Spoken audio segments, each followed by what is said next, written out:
உங்களுக்கான இரவு வசனம். அவர் மரணத்தை ஜெயமாக விழுங்குவார்.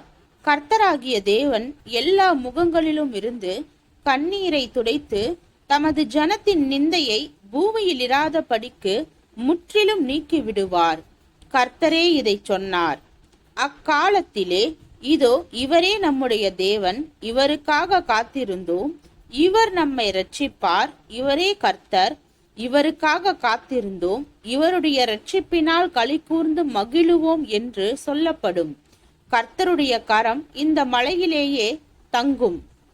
கூளம் எருக்களத்தில் மிதிக்கப்படுவது போல மோவாப் அவர் கீழ் மிதிக்கப்பட்டு போம்.